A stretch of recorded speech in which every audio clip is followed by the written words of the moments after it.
Hello everyone, today we will be discussing about the conflict between the fundamental rights and the directive principles. We know that part 3 of the constitution deals with fundamental rights and part 4 deals with DPSP or directive principles. So we know that fundamental rights are justiciable, so they are directly enforceable by the court of law, and upon violation one can directly go to court. On the other hand, DPSP are non-justiciable, so they are not directly enforceable and they are just moral obligation to the state, right? So because of this there has always been conflict.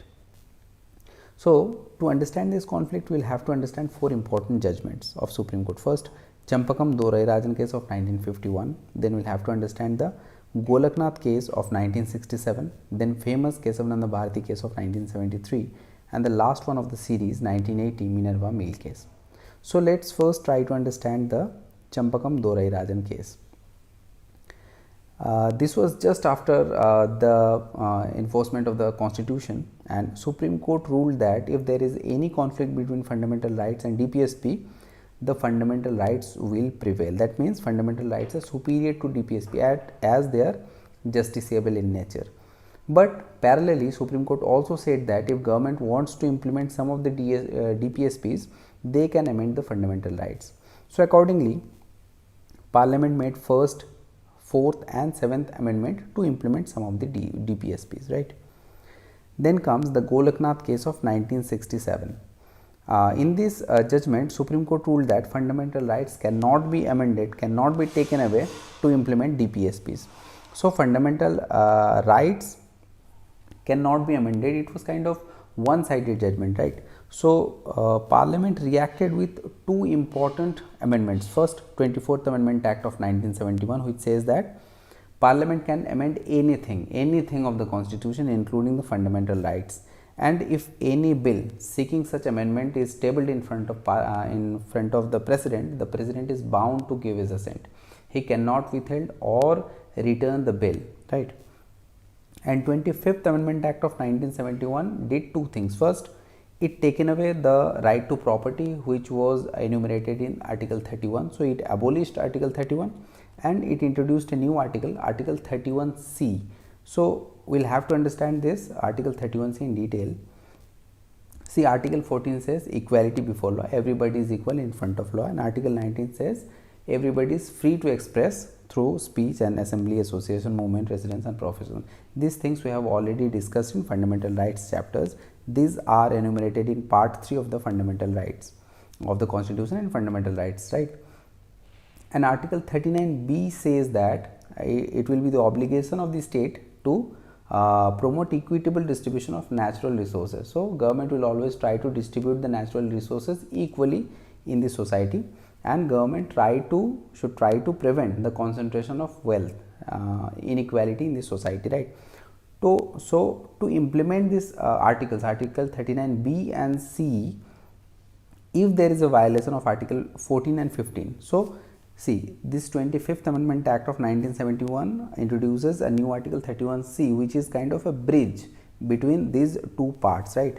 So it says if any law seeking try to implement this Article 39B and C, and if it violates Article 14 and 19, that will also be okay, right?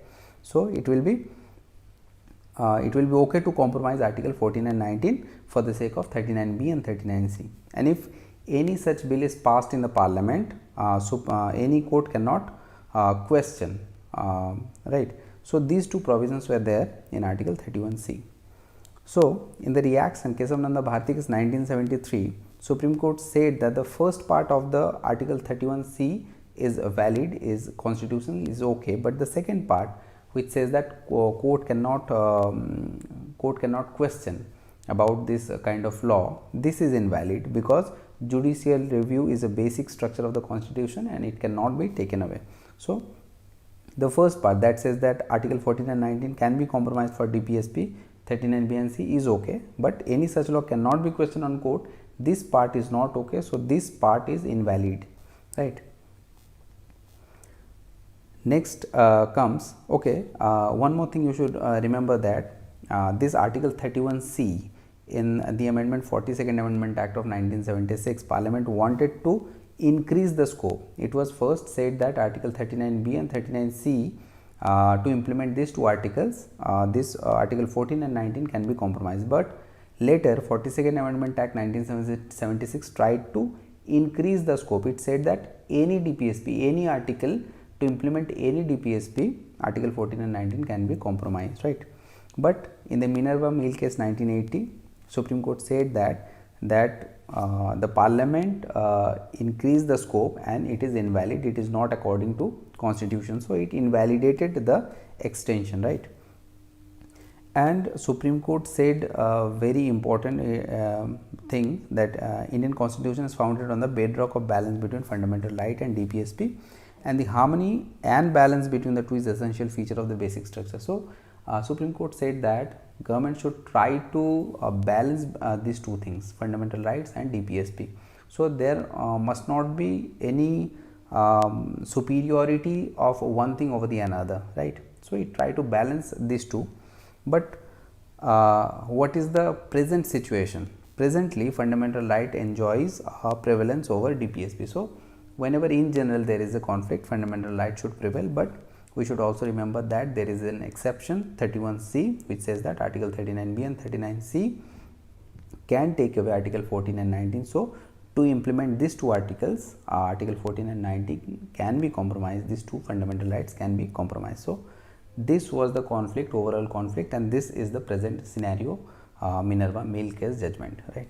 So I hope it was understandable. So if you like, please share the video and let me know your feedback in the comment box, and if you are watching this for the first time, please subscribe to the channel and check out other videos of the channel. Thank you so much.